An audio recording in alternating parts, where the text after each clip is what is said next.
때가 이르리니 사람들이 그 귀를 진리에서 돌이켜 허탄한 이야기를 따르리라. 허탄한 이야기, 신화를 따르리라.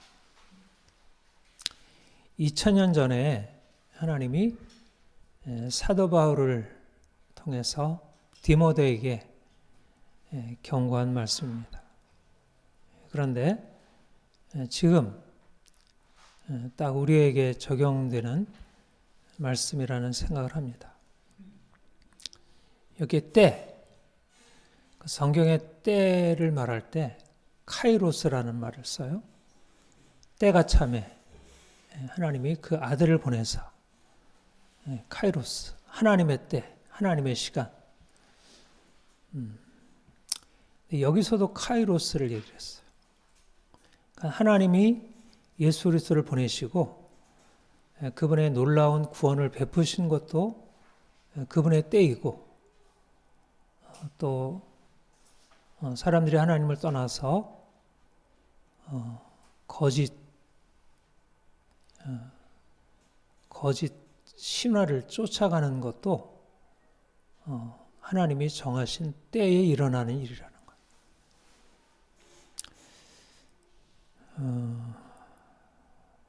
지금 때를 분별하는 것, 우리가 사는 이 시대를 분별하는 것이 너무나 중요합니다. 우리 요한계시록에 보면 예수 그리스도께서 다시 오시기 전에 세상이 어떻게 더 심각하게 배교, 하나님을 떠나고 하나님을 대적하고 더 심각한 영적 위기의 상황에 도래하는지를 얘기를 했죠. 이 본문도 종말이라는 말을 쓰진 않았지만 그런 종말, 그 종말의 조짐, 종말의 징조라 말할 수 있는 그런 상황을 말하고 있습니다.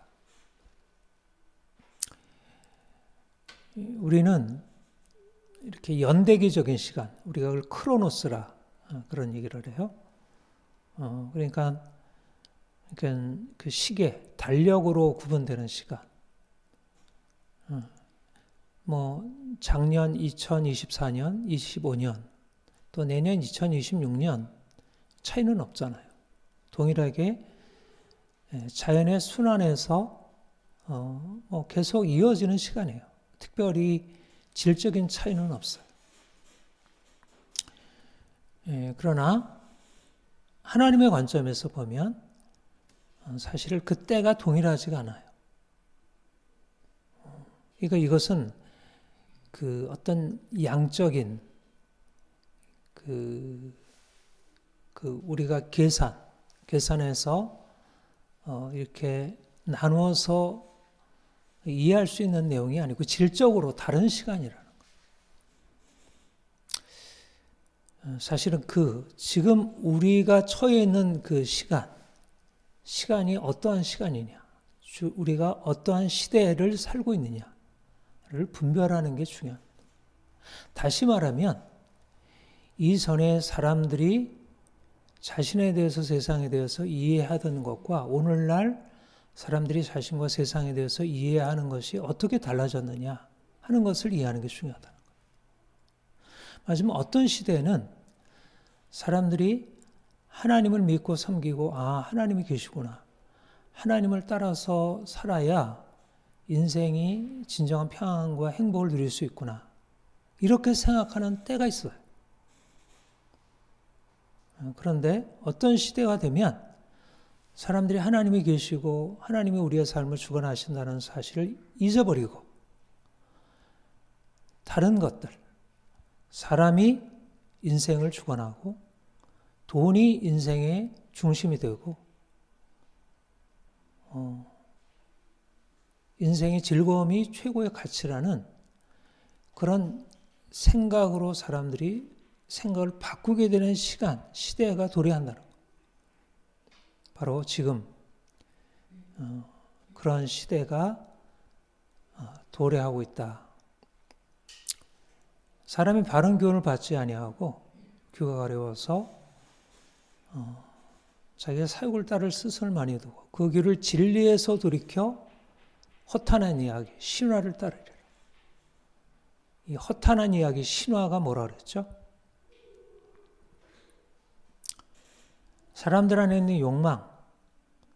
내가 인생을 즐겁게 살고 싶다. 행복하게 살고 싶다.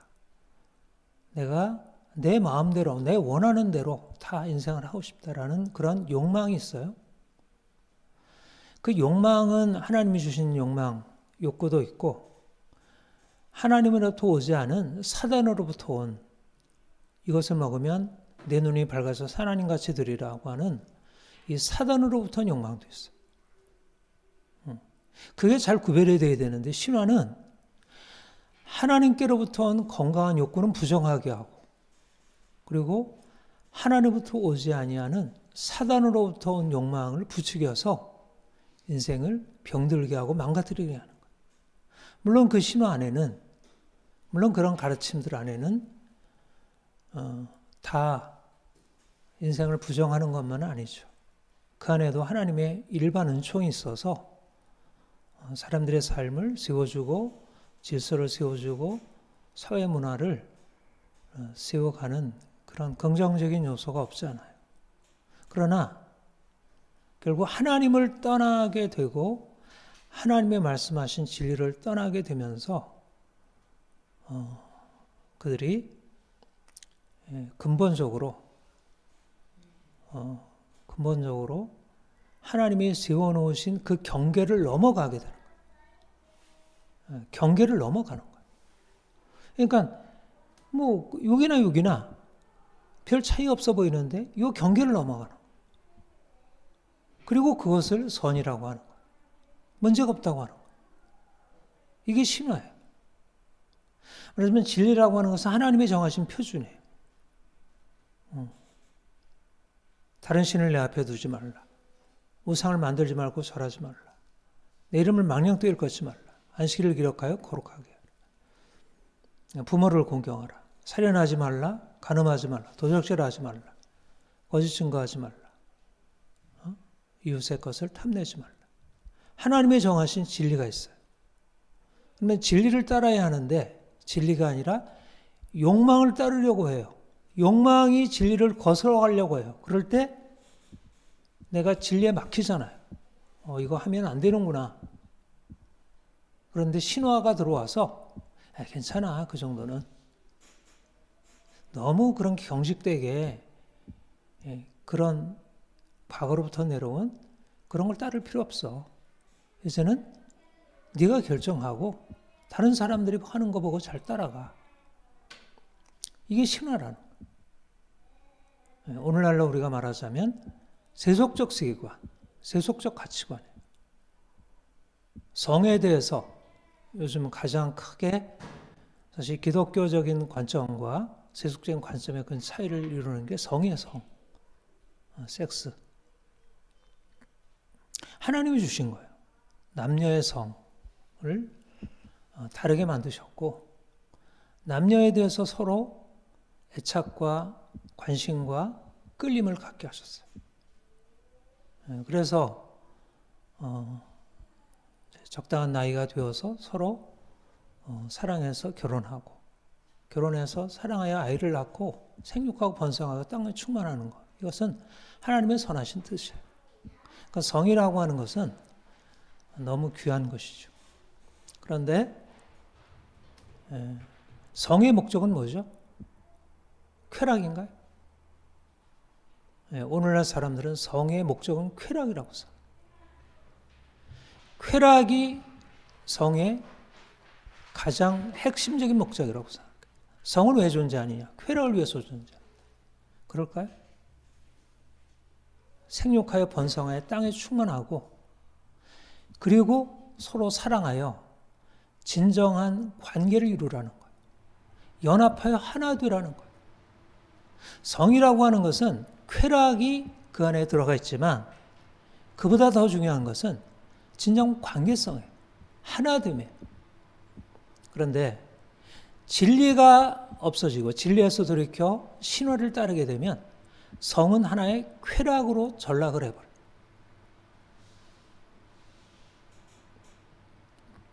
오늘날 사람들이 진리에서 돌이켜 허탄한 이야기, 신화를 따라가고 있습니다.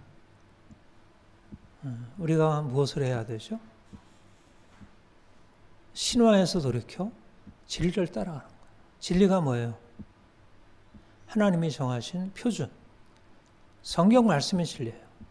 예수 그리스도께서 우리를 위하여 이 땅에 오셨고 그가 죽으시고 다시 살아나셨다는 것이 진리예요.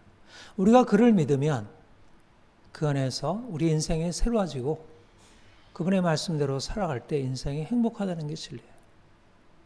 진리는 내가 결정하는 것이 아니고 사람들이 결정하는 것이 아니고 하나님이 이미 결정하시고 우리에게 말씀하신 거예요. 우리는 진리를 듣고 진리를 따라 행하는 거예요. 오늘날 사람들이 그 길을 진리에서 돌이켜 허탄한 이야기, 신화를 따라가고 있습니다. 욕망을 만족시키려고 해요. 욕망. 성경의 진리는 우리의 욕망을 내려놓으라고 해요. 그러면 진정한 행복과 만족이 있다고 그래요. 반대되는 얘기예요. 욕망을 절제하고 때로는 욕망을 끊고 온전히 주의 말씀에 순종하고 주의 권위에 복종하고 살아갈 때 진정한 행복과 자유가 있다고 말씀하고 있어요. 우리는 본래 세상 사람들과 동일하게 그런 헛된 신화를 쫓아가고 우리의 욕망을 만족시키려던 삶을 산 사람들입니다. 그런데 주님이 우리에게 오셔서 우리를 구원하신 이후에 우리를 살리는 것은 이런 신화가 아니구나. 욕망을 그대로 충족시키는 게 아니구나. 진리를 따라 살아가는 것이 우리에게 진정한 자유와 생명이구나. 우리는 세상 사람들이 다 그리로 나아갈 때 우리는 진리의 말씀을 따라 사는 자들입니다. 시대를 분별하는 것이 중요합니다. 이 시대, 때가 이르리니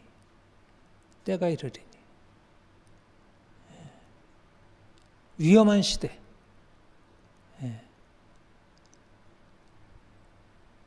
우리가 요즘 때가 어떤가요?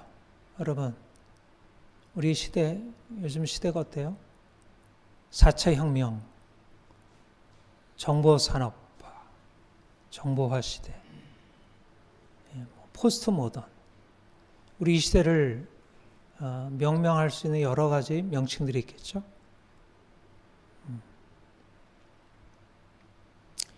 근데 이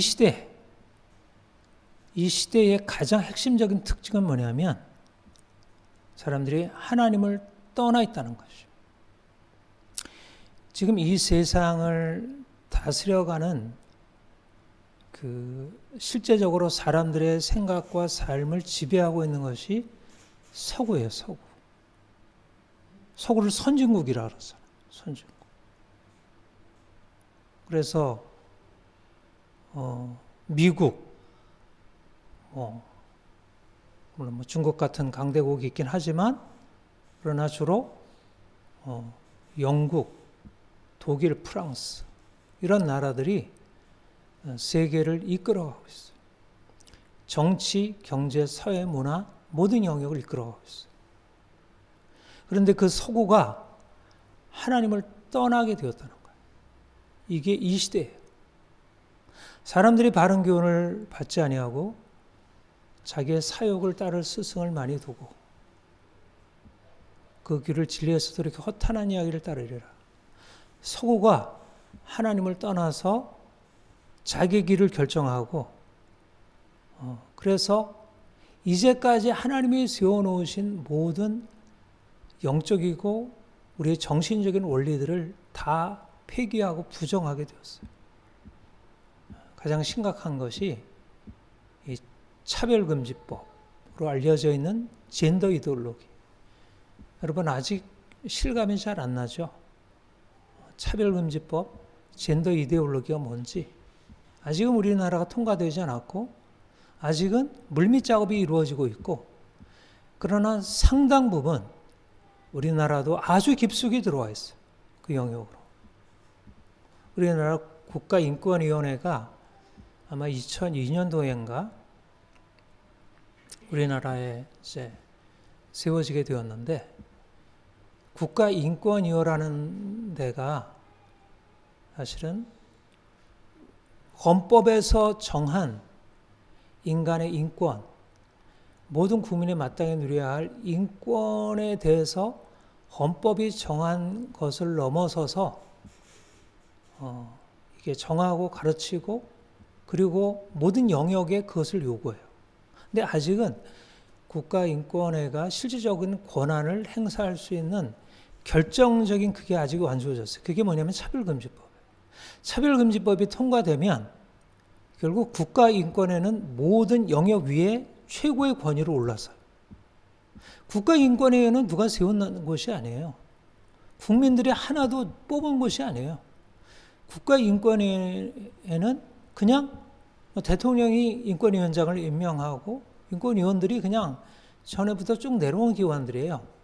근데 그 국가인권위원회는 어떤 것이냐면 말하자면 젠더 이데올로기라는 지금 서구 하나님 없기 때문에 이제 인간의 성은 남과 여로 나눠진 게 아니고 남과 여 외에 수많은 무수한 성이 존재하고 그리고 인간이 가지고 있는 성적 지향에 따라서 내가 선택할 수 있다는 아주 급진적인 철학 사상이 그 국가인권회를 통해서 모든 영역, 우리의 삶의 정치, 경제, 사회, 문화 모든 영역에 퍼져가도록 그렇게 그게 프로그램이 예비되어 있는 거예요. 그게 지금 진행이 되고 있어요. 이미.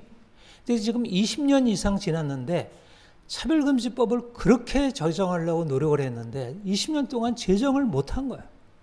그러니까 너무너무 사실은 굉장한 어떤 분노가 있어요. 근데 그것의 중심 세력이 뭐냐면 기독교 세력. 그러니까 기독교야말로 사실은 지금 이 세상을 바꾸려고 하는 급진적인 좌파, 진보적인 사람들이 가장 미웃고 싫고 대적해야 할 세력들이에요.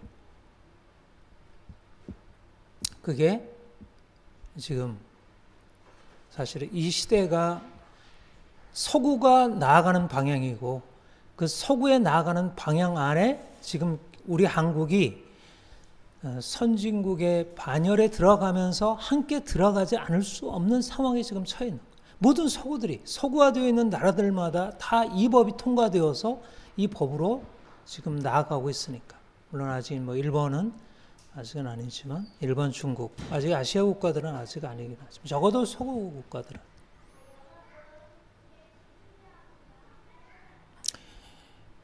그런데 이것은 이제 위적으로 우리를 위협하는 교회의 정체성을 근본적으로 위협하는 바깥의 문제예요. 그런데 바깥의 문제가 아니라 교회 안의 문제가 있다. 교회 안에. 말하자면 이 급진적인 젠더 이데올로기, 차별금지법, 동성애 옹호 뭐 이런 것은 아직 크리스찬들이 아직 따르고 있지는 않죠. 이런 거는 이건 아니야. 이건 반기독교적이고 이런 건 정말 이제 막아내야 돼. 그러면서 이제 차별금지법 반대하고 우리가 지난 10월 27일 그런 예배도 드리고 기도해도 하고. 근데 문제는 뭐냐면 이 세상으로부터 오는 그런 다른 많은 사상들, 차별금지법으로까지 나아간 그 과정이 있는 거예요. 이게 갑자기 주어진 게 아니고 서구가 계몽주의 이후에, 물론 그 이전부터지만 적어도 서구가 르네상스 계몽주의 이후에 발전되어 온 방향이 있는 거예요. 그게 말하자면 하나님을 잃어버리고 사람들이 자기의 욕망을 따라서 헛된 신화를 쫓아가는 그 흐름이 서구 안에 진행되다가 여기까지 이런 거예요.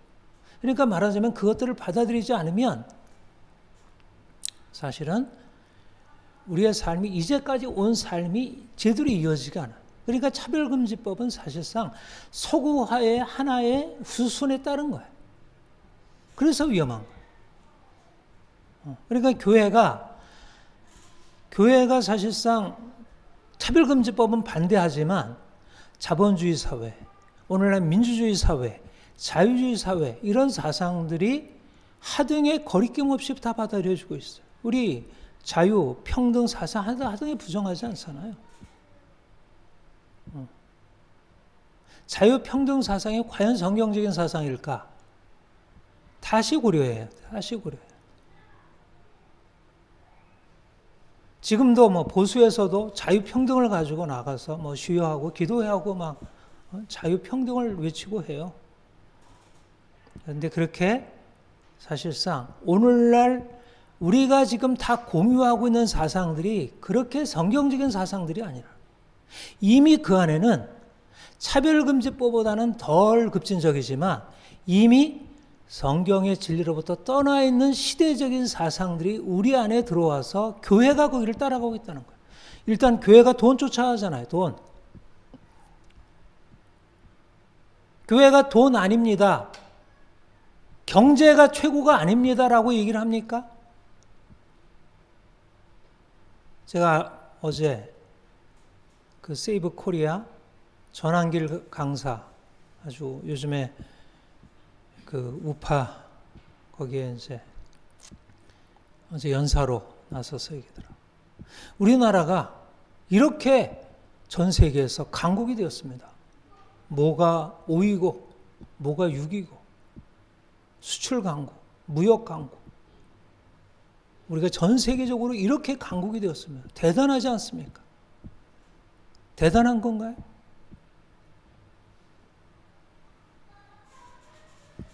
돈이 중요하고 경제 성장이 중요하고 이게 대단하다고 보는 생각이 과연 성경적인 생각일까?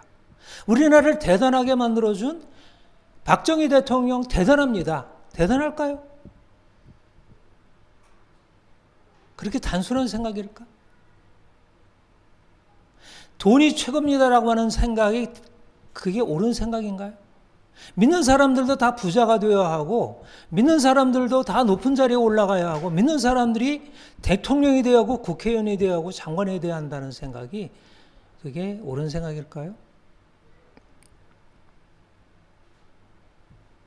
교회 바깥의 사람들이 진리를 돌이켜 허탄한 이야기를 따라가는 게 아니고 이미 교회 안의 사람들이 교회 안에 있는 예수를 믿고 예배하고 기도하고 나 주님 뜻대로 살겠습니다라는 사람들 안에 이미 상당히 성경의 진리가 아닌 세상적인 세계관이 깊이 들어와서 자녀들을 그렇게 양육하고 자녀들로 돈 벌어야 돼. 너 좋은 직장 들어가야 돼. 좋은 스펙을 갖춰야 돼. 적어도 이런 것은 돼야지. 그게 과연 성경적인 생각일까? 그게 과연 진리일까?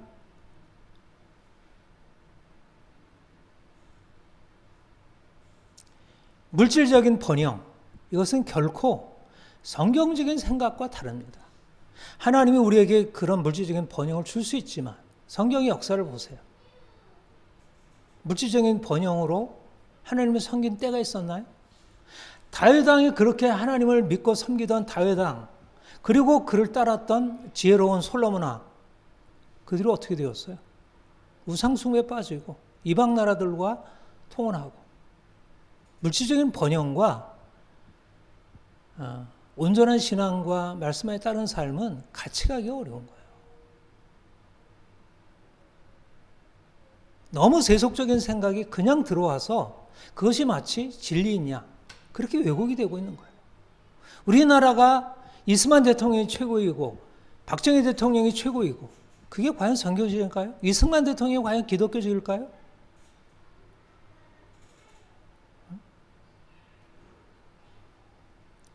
공산주의와 싸워야 된다는 게 과연 기독교적일까?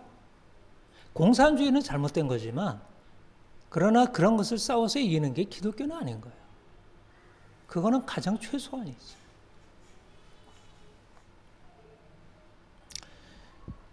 예, 우리는 진리를 따르는 사람들입니다.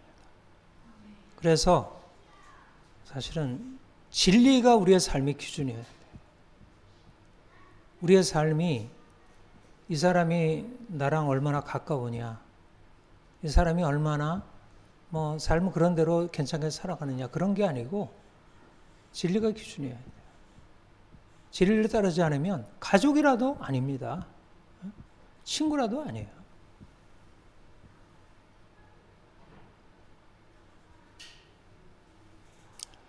인생의 행복, 인생의 자유로움, 나에게 편안함, 이런 것이 우리의 삶의 기준일 수 없어요. 우리 본문 1절에 하나님 앞과 살아있는 자와 죽은 자를 심판하실 그리스도 예수 앞에서 그가 나타나실 것과 그의 날을 두고 엄히 명하노니, 살아있는 자와 죽은 자를 심판하실 그리스도 예수, 무슨 말일까요? 살아있는 자와 죽은 자, 산자와 죽은 자라는 말이 무슨 말일까? 여기서 산자는 누구죠?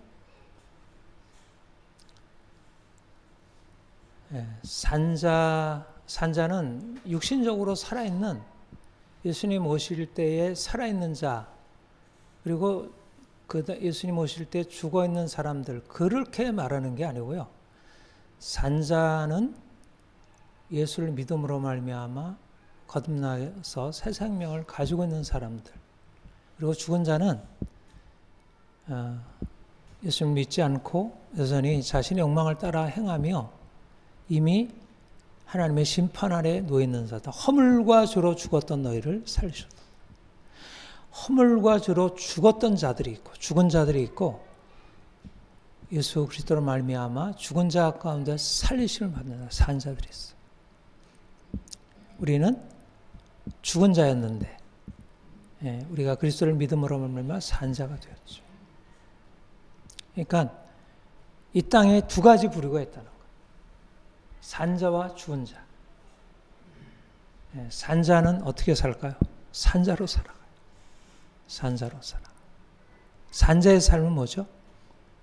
산자의 삶은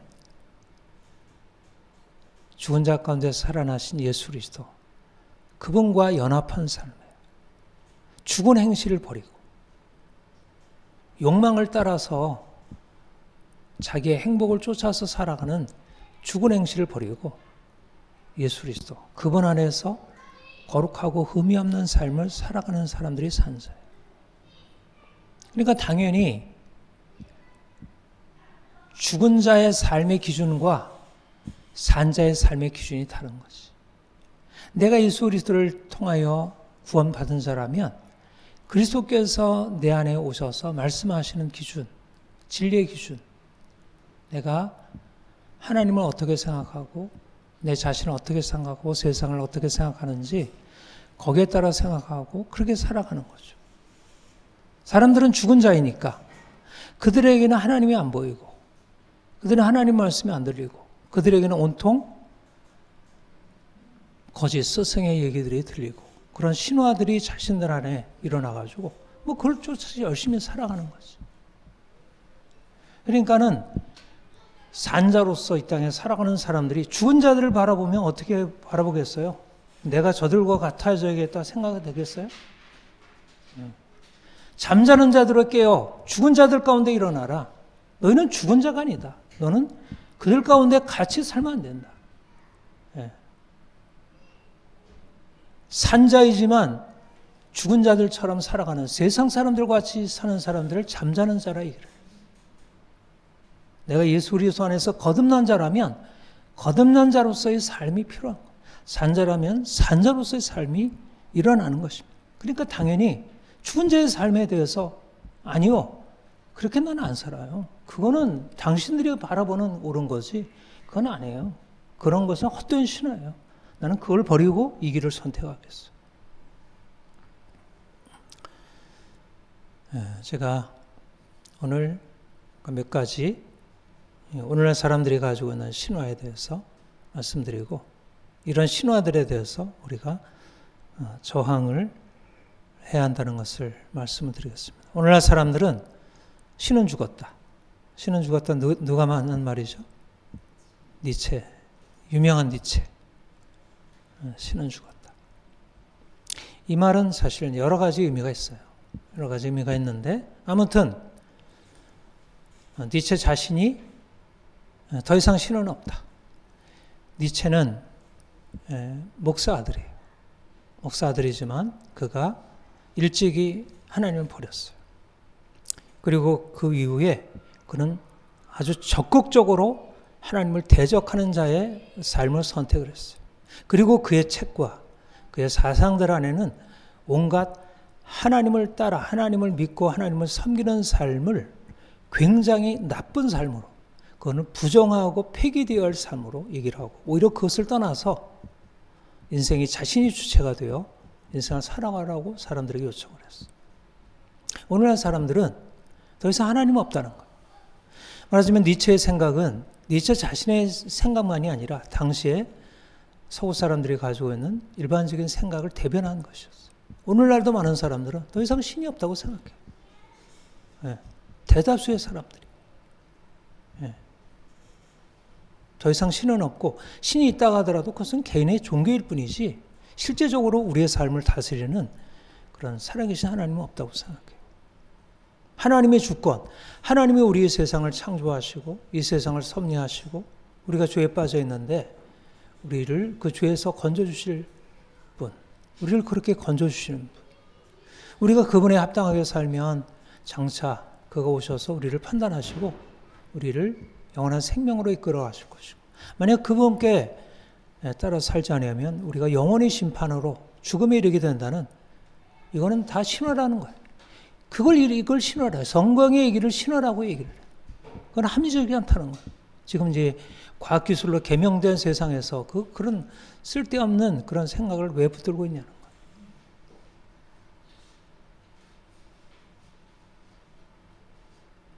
그런데 문제 없어 보이지 않나요? 괜찮잖아요. 그래도 서구가 그래도 잘 되어가고 있잖아요. 별 문제 없이.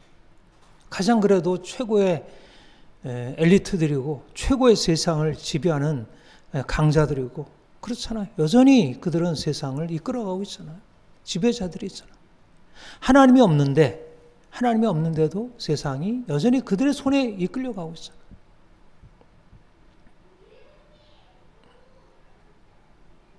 이게 사람들이 믿고 따라가는 삶이에요. 근데 이제 우리는 어떻죠? 우리는 다른 것입니다. 우리에게는 살아계신 하나님이 계셔요. 하나님이 천지를 창조하셨고 그가 세상을 다스리시고 있고 그가 우리를 구원하셔서 우리의 아버지가 되셨어요. 그가 아들을 보내사 우리에게 생명을 주셨어요. 그가 지금도 우리의 삶을 구체적으로 간섭하시고 이끌어 가시고 있어요. 세상은 인간이 다스리는 게 아니고, 세상의 어떤 권력자가 다스리는 게 아니고, 돈이 다스리는 게 아니라 하나님이 주관하시고 다루시죠. 우리 아주 세밀한 것까지. 우리는 하나님을 믿기 때문에 인생의 평안함과 안전함이 있어요. 여러분 어때요? 우리에게서 하나님이 없다면, 우리 인생에서 하나님이 없다면 우리 인생을 설명할 수 있을까요? 내가 돈이 있고 지식도 있고 우리의 삶에 모든 것들이 있지만 우리가 주님 만난 이후로 우리의 삶에 있어서 가장 중요한 것은 하나님이 계시다는 사실이에요. 그리고 그가 우리의 주가 되시고 우리가 그분의 다스림 안에서 그분을 의지하고 그분을 따라간다는 거예요. 내 인생은 내 것이 아니라 하나님이 내게 주신 것이고, 내 인생은 내 뜻대로 되어는 것이 아니라 하나님의 뜻대로 되어지는 것을 우리가 날마다 고백하고, 그래서 그분께 우리 자신을 의탁하며 살아가요. 아침에 일어날 때 하나님, 오늘 하루도 하나님의 은혜 안에 살기 원합니다. 우리가 잠잘 때 하나님, 오늘 하루도 하나님의 은혜 안에서 살게 된 것 감사드립니다. 하나님, 어제도 작년도 하나님이 이끌어 가셨는데 내일도 내년도 하나님이 친히 이끌어 가실 것을 믿습니다. 우리는 하나님의 은혜 아래, 하나님의 주권 아래 하나님이 이끌어 가시는 그것 안에서 살아가. 그게 우리의 인생이에요. 말하자면 세상 사람들이 가지고 있는 생각, 인생의 주인은 누구인가? 하나님인가 인간인가? 인간이 아니라 하나님이시다. 우리는 그분의 자녀들이고 그분의 피조물이고 그분의 다스림 안에서만 비로소 온전해질 수 있다. 이것이 우리가 가지고 있는 결정적인 생각의 토대예요. 여기에서부터 시작해요. 여기에서부터 우리의 생각과 삶이 시작돼요. 이것을 떠나면 모든 기초는 다 무너지는 것입니다. 하나님을 믿는 믿음을 떠나면 우리의 삶은 다 무너지는 것입니다. 그래도 나는 믿는다로부터 시작해요. 나는 생각한다가 아니라 나는 믿는다. 여러분, 나는 생각한다와 믿는다의 차이가 뭐죠? 나는 생각한다와 믿는 자의 차이가 뭐예요?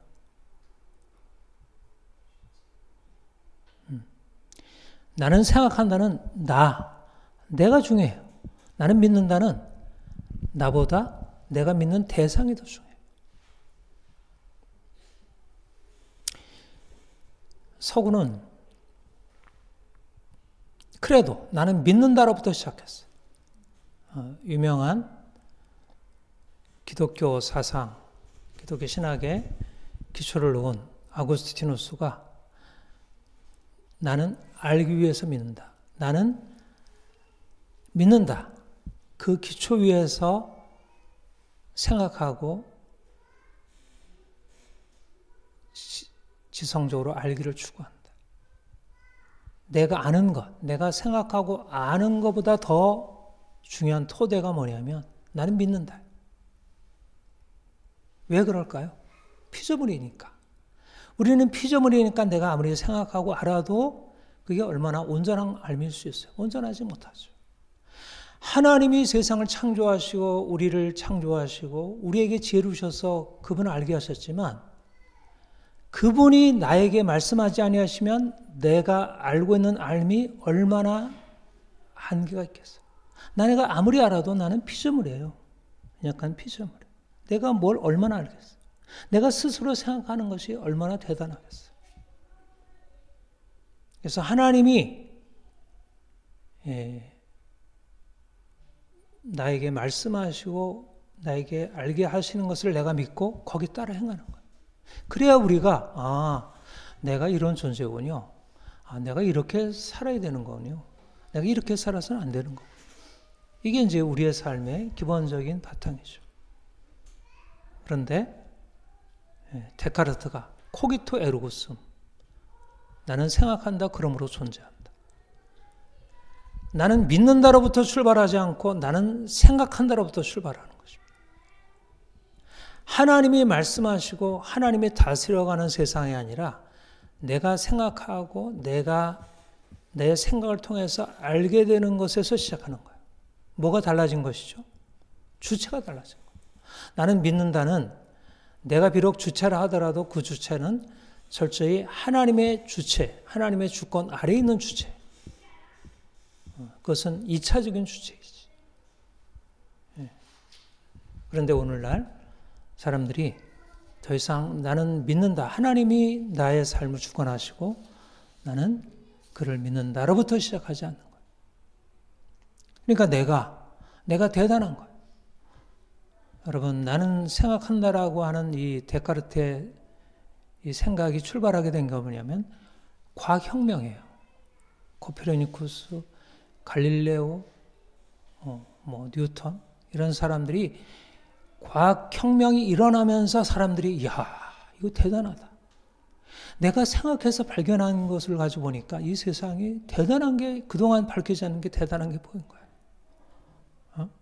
그 전에 하나님을 믿고 하나님 말씀을 따를 때는 밝혀지지 않았던 것이 내가 생각한 대로부터 시작하니까 대단한 게 보인 거예요.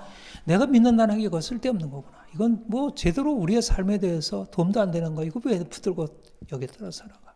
이거 다 버리고 이게 생각으로부터 시작하죠. 그래서 이제 여기서부터 시작하면서 그동안에 믿고 따르던 것을 포기하기 시작한 거예요. 내가 생각해가지고 이 합리적이야? 그럼 따르고. 합리적이지 않아? 그럼 따르지 말고. 성경? 이거 너무 비합리적인 거 많아요. 뭐 여리고성이 돌기만 했더니 무너지고, 홍해가 갈라지고, 요단강 갈라지고, 동정녀가 처녀가 아이를 낳고, 죽은 자가 살아나고, 이게 무슨 신화적인 얘기야? 이성이 가르쳐 주는 거. 나의 생각이 가르쳐 주는 것이 진리의 기준이 되면서 더 이상 하나님이 없어도 된다고 생각한 거예요. 그게 계몽주의, 1700년대, 18세기부터 시작되어서 지금 300년 지나서 여기까지 이르게 된 것입니다. 그러니까 엄청난 사실 일이 진행이 된 거예요. 하나님을 믿습니다. 하나님이 우리의 삶의 주인입니다. 나는 당신의 말씀을 듣겠습니다. 여기서부터 서군명이 주어졌는데 이거를 부정하고 이제 하나님이 없습니다. 이제는 내가 생각하고 내가 만들어 가겠습니다. 진리는 뭐냐? 진리는 뭐죠? 진리는 주어진 것입니까? 내가 만드는 것입니까? 주어진 거예요. 이게 원래 동양에서도 그랬고 서양에서도 그렇고 다 그렇게 생각했어요. 진리는 내가 만드는 게 아니에요. 진리라고 하는 것은 주어진 거예요. 인간은 피조물인데 어떻게 인간이 진리를 만들겠어요? 근데 서구는 인간이 진리를 만든다고 생각한 거예요. 인간이 진리를 만든다는 이게 얼마나 엄청난 생각이에요. 교만도 이런 교만이 없는 거죠. 내가 생각하는 게 진리고 내가 만드는 게 진리라는 거예요. 그러니까 요즘에 이제 차별금지법 같은 아주 이상한 하나님 만드신 자연적인 질서도 다 부정하는 이런 얘기가 여기서부터 시작이 된 거예요. 하나님을 잃어버리고 자기가 인생의 주체가 되면서부터. 우리는 이들과 다릅니다.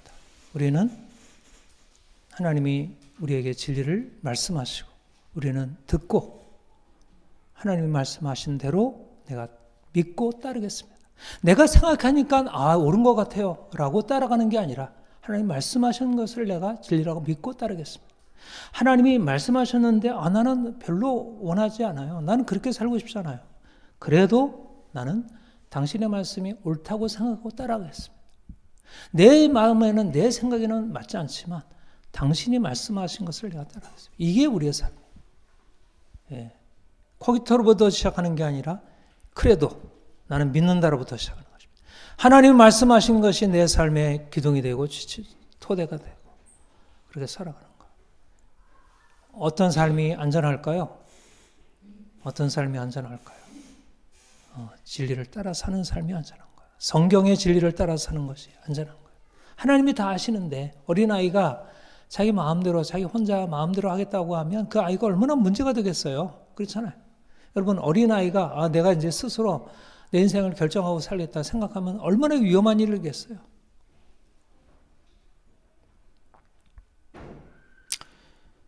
여러분 하나님을 부정하게 되면서 우리의 삶에 이건 이제 영적인 관계잖아요. 영적인 문제잖아요. 그런데 이 영적인 문제가 생기면서 우리의 정신 그리고 인간 관계에 결정적인 문제가 생기기 시작했어요.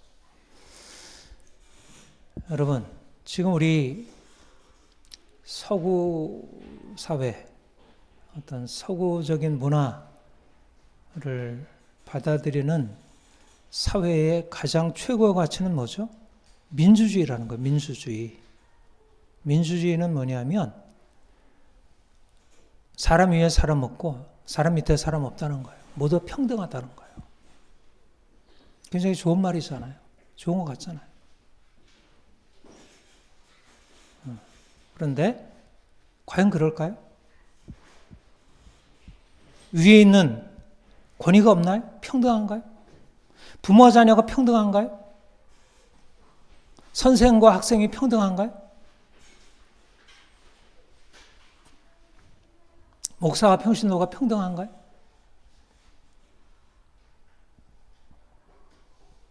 아주 위험한 생각이에요.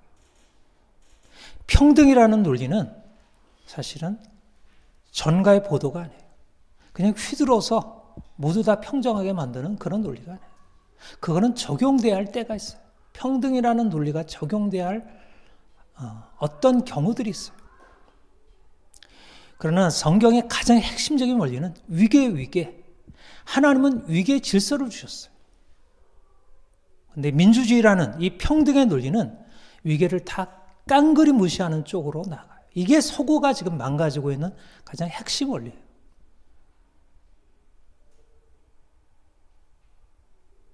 여러분, 우리는 당연하게 아이들의 아동의 인권, 부모에게 저항할 수 있는 인권, 당연하게 사람들이 받아들이고 그렇게 하고 있잖아요. 지금 부모한테 저항해라. 부모 말 그대로 따라가지 말아라. 이게 요즘 시대 인권이라는 이름으로 가르치고 있는 거예요. 학교에서도 학생 인권의 이름으로 선생의 말에 따르지 말아라. 네가 스스로 결정해라. 시민들에게 국가의 결정에 따르지 말아라. 여러분들이 주인이다. 이게 헌법에 보장되어 있는 얘기잖아요. 이게 옳은 얘기 같잖아요. 옳지 않아요. 권위를 펴는 것은 아주 심각한 위기를 가져와요. 여러분, 우리 머리가 있고 몸에 지체들이 있어요. 만약 머리가 지휘하는 이 권한을 잃어버리면 어떻게 되죠? 몸 전체가 해체가 돼버려요. 머리가 망가지면 몸 전체는 해체가 되는 거예요. 머리와 몸의 관계가 평등할 수가 없는 거예요. 그렇잖아요. 머리는 명령하고 다른 지체들은 명령을 받아 따라가요. 물론 지체들이 가지고 있는 여러 정보들을 수집을 해야지. 일방적으로 머리 혼자 일방적으로 명령하면 안 되지. 그러나 명령하는 머리가 있고 따르는 지체들이 있어요. 명령하는 부모가 있고 따르는 자녀가 있어요. 여러분, 이게 오늘날 인정이 되나요? 인정이 안 되는 거예요. 부모의 명령을 자녀가 따르는 것이 너무나 당연한 것이 이전에 전통적인 사회였는데 부모의 명령을 따라가지 않는 게 이제는 너무나 당연한 아동의 권리가 되었고 그게 의무가 되었어요. 선생의 명령에 따르는 것이 학생의 의무인데 그게 당연한 것인데 이 당연한 것을 부정하는 것이 학생 인권이 되었어요. 정부가 국가가 정한 것을 따라가는 것이 국민인데 국민이 정부가 국가가 명하는 것을 거스르는 것이 인권의 이름으로 장려되고 있어요. 민노총, 전교조, 페미니즘 모든 것들이 다 권위 부정의 토대를 두고 있어요. 이게 민주주의의 이름으로 다 점점 그렇게 나가야 한다는 거예요. 그래서 가정이 깨지고 부모 자녀 부부관계가 깨지고 자녀들이 부모에 대해서 항거하고 깨지고 세대 간의 갈등이 일어나고 물론 억압적인 부모들이 있었고 억압적인 선생들이 있었고 억압적인 정치 권위가 있었죠. 그게 문제였죠. 그거는 분명히 고쳐야지. 성경은 분명히 그것을 금하고 있으니까. 그러나 억압적인 권위가 있었지만 권위를 부정하는 것은 아닌 것이에요. 그 권위가 권위로서 바르게 돼야지. 여전히 그 권위는 명령하는 권위를 가지고 있어요. 지금도 대통령이 비상계엄 잘못한 결정으로 인해서 온 나라가 혼란을 겪고 있는데 이 상황에서 사람들이 가지고 있는 게 당연히 끌어내려가지고 감옥에 가두는 거 당연하잖아요. 대통령의 권위, 대통령을 존경해야 할 그 권위를 아무런 의심 없이 다 폐기하는 거예요. 이게 진보, 이게 평등의 이름으로 진행이 되고 있어요. 우리는 하나님을 알고 하나님이 세우신 권위를 존중하고 따라가는 것, 이거를 핵심으로 가지고 있어요. 핵심. 부모를 공경하라. 제5계명. 이게 모든 인간관계의 첫 번째 계명이에요. 부모를 공경하라부터 시작을 해야 돼요. 부모에게 공경하고 순종하는 것을 배워야 인생이 평안하고 인생이 건강하게 돼요. 그래야지 부모로부터 이렇게 하면 안 돼. 거짓말을 하면 안 돼. 욕심 부리면 안 돼. 그렇게 네 마음대로 하면 안 돼. 그런 것을 배우게 되고 그 삶을 바꿀 수 있게 돼요. 부모를 거역하는 것 아주 나쁜 일입니다. 자녀들에게 뭘 가르쳐야 돼요? 순종을 가르쳐야 돼요. 순종을 가르쳐야 돼요. 이 시대에 잘못된 인권에 대해서 벗어나게 해야 돼요. 부모를 공경하고 권위를 존중하고 따라가는 것은 인생을 너무 평안하게 해요. 어려서 아이들이 부모 공경을 배우고 순종을 배웠으면 어린아이들이 너무 평안해요. 경책하고 경계하며 권하는 부모의 가르침 안에서 살게 되면 아이들은 굉장히 안정돼요.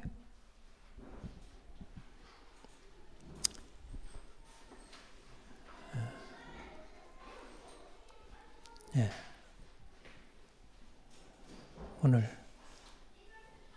준비했던 말씀이 너무 많아가지고 줄이겠습니다. 한 가지만 더 얘기하고 마치겠습니다. 이 권리, 사람들은 권리를 얘기해요. 권리 중요하죠? 어때요? 권리 중요해요? 지금 다 권리를 위한 투쟁하잖아요. 아이들도 아동의 권리, 장애인도 장애인의 권리, 여성의 권리, 노동자의 권리, 시민의 권리, 다 권리가 최고의 가치가 되었어요. 인권, 권리. 근데 권리가 과연 인생을 지켜주고 이 사회를 지탱해주는 축인가? 아니라는 것입니다. 권리가 아니라 우리가 하나님을 알게 되면 하나님이 우리에게 말씀하신 것을 따르는 의무가 우리 인생에 있어서 가장 중요해요. 아이들이 권리를 배우기 전에 너의 의무를 배워야 돼요. 아이들은 선생으로부터 무엇을 배워야 되냐면 네가 공부해야 돼. 이렇게 네 마음대로 하면 안 돼. 의무를 배워야 돼. 아이들의 의무, 책임을 배워야 돼. 물론 선생도 의무가 있고 책임이 있는 거죠. 우리 모두가 다 하나님 앞에서 의무와 책임을 가진 사람들. 권리를 가지고 얘기하면 자기 권리를 위해서 다른 사람의 것을 주장해요. 그래가지고 다른 사람의 권리를 때문에 내 권리가 침해당한다고 싸우잖아요. 그러니까 이 세상이 온통 싸움판이 되어버렸어요. 권리 주장으로. 여러분은 권리를 위한 투쟁. 제가 그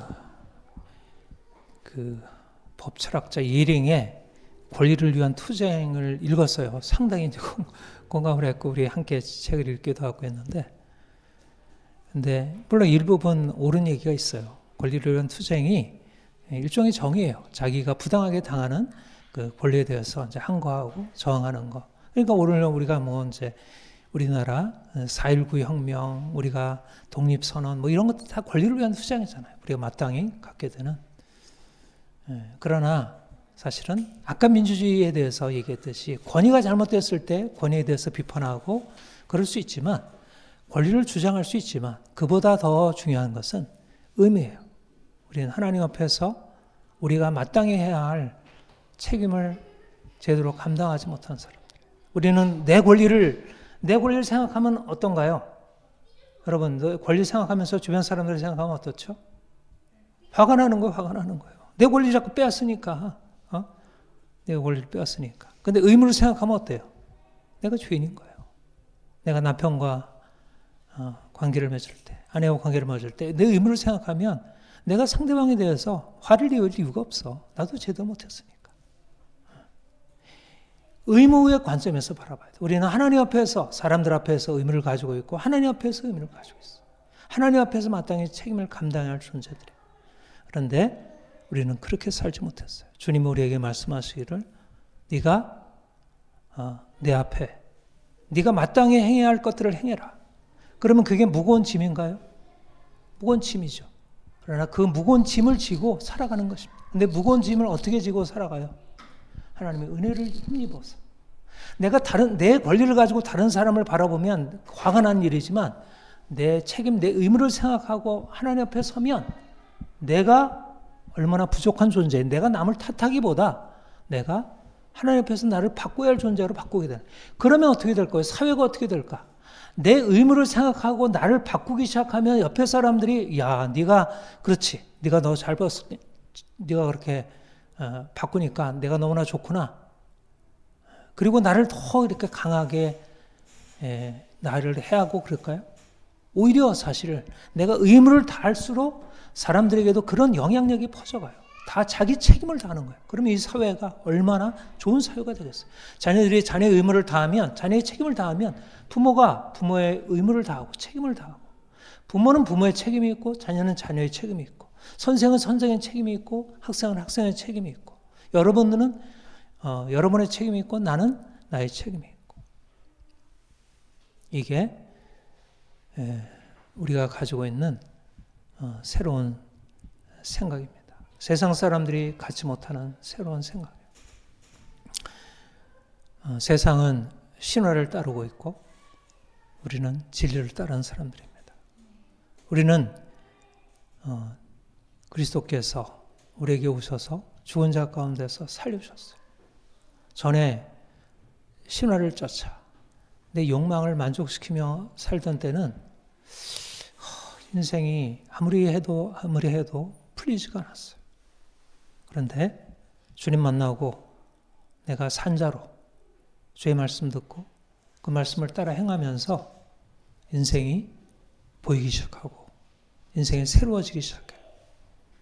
여러분, 산자의 삶이 낫습니까? 죽은 자의 삶이 낫습니까? 왜 죽은 자의 삶을 따라가겠어요? 돈 많이 벌고 권력 높아지고 사람들한테 인정받고 그게 무슨 의미가 있겠어요?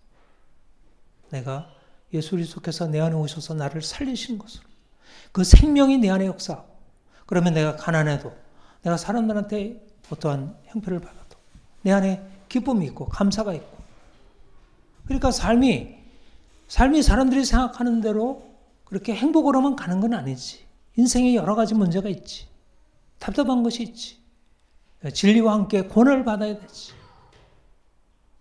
그러나 그 고난을 받으면서 진리를 따라 행하게 되면 이 땅에서도 하나님이 주시는 평안과 행복이 있고, 또 그날에 나를 위하여 의의 면류관이 예비되었으므로 주 곧 의로우신 재판장이 그날에 내게 주실 것이요 내게만 아니라 주의 나타나심을 사모하는 모든 자예요. 그날에 세상이 알지 못하는 놀라운 영광, 놀라운 면류관을 얻게 될 것입니다. 우리는 세상에 속한 자들이 아닙니다. 우리는 욕망에 따라 살다가 하나님의 심판을 받을 사람들이 아닙니다. 우리는 하나님, 우리를 창조하시고 우리를 자녀 삼으신 하나님, 우리 위하여 죽으시고 다시 사시고 장차 다시 오셔서 우리를 심판하실 예수 그리스도, 그분 바라보며 우리 안에서 내적으로 우리의 삶을 주님을 따라가도록 이끌어 가시는 성령님의 역사를 힘입어 살아가는 전혀 다른 존재의 사람들이에요. 세상 사람들이 살아갈 수 없는 삶을 살아가는 사람들이에요.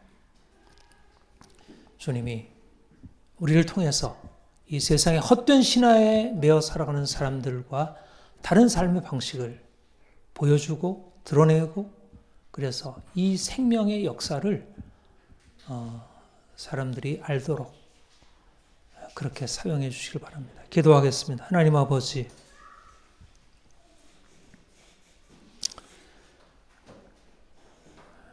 주께서 우리를 죽은 자 가운데서 살려주시고 우리를 산자로 살게 하시니 감사드립니다. 죽은 자들은 자기 욕망을 따라 살고, 그래서 욕망을 채워줄 헛된 신화에 매여 그것에서 만족하고 거기에서 헛된 소망을 품고 살고 있습니다. 주님, 우리에게 주의 생명 주셨고 주의 진리를 받아들일 수 있는 지혜를 주셨는데 더욱더 온전하게 주의 진리를 깨닫고 진리에 따라 살게 하옵소서. 세상의 헛된 신화를 잘 분별하여 버리게 하시고 진리를 따르는 삶을 선택할 수 있도록 그래서 우리의 삶에 예수 그리스도의 생명이 놀랍게 나타나도록 주님 역사하여 주옵소서. 감사합니다. 예수님의 이름으로 기도합니다. 아멘.